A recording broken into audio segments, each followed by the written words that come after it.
Hello there, this is Alienadin. How nice to meet you once again.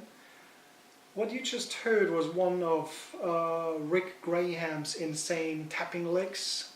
He's of course a stunning guitarist on YouTube and very popular for good reason. So I looked at some of his videos and this one really caught my attention. I just thought it sounded really neat, and so I wanted to check it out.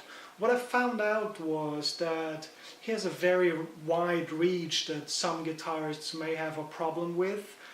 I'm amongst those, and I always look for alternatives. So I thought, well, this would be a good idea to examine, how you could play things differently from others to more suit what's comfortable to you.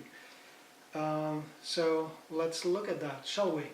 Okay, so let's get right to it. You can look his lesson up online anyways. The link will be provided for in the tab below. So, and that's where his and mine differ. So what he does is, of course,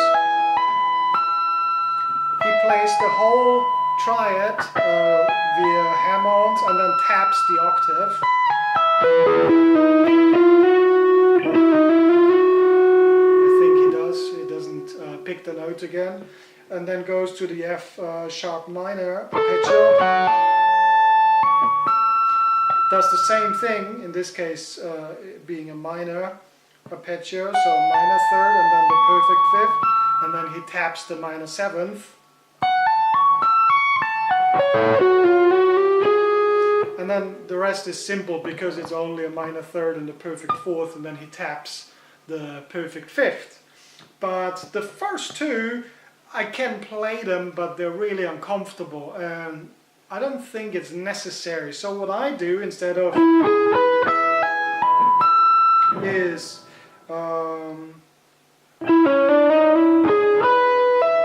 I tap the E that he plays here and tap it on the B string, which then gives me the new position of the G sharp and the B, so the major third and the perfect fifth, and then I tap it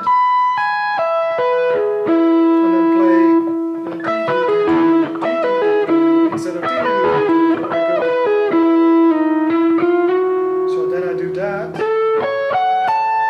And then I'm already in this position, so I play from the fifth string instead of the fourth, and therefore I don't need to do these really wide interval stretches. And then I change the string when it gets to this part. So that's basically how I do it differently.